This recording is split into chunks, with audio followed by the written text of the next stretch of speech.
Amravati, April 28, a truck with a toll official, standing on its bumper and clinging to the vehicle for dear life, sped away for about 15 kilometers on a highway in Andhra Pradesh's Nandyal district. The incident that occurred on Wednesday came to light after a video went viral on social media.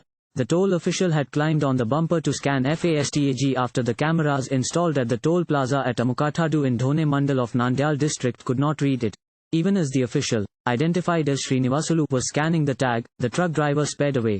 The official began screaming but the driver did not stop. As Srinivasulu held on tightly, some motorists, noticing a man standing on the bumper and screaming for help, some motorists tried to chase the vehicle but in vain. The toll plaza staff alerted the police, who finally forced the truck driver to stop at Veldurthi. The driver was taken into custody. The truck from Haryana was heading towards Hyderabad from Anantapur district and it was found that the driver was trying to escape the toll plaza without paying the toll. Thank you for watching. Please subscribe to channel and click on bell for more daily videos.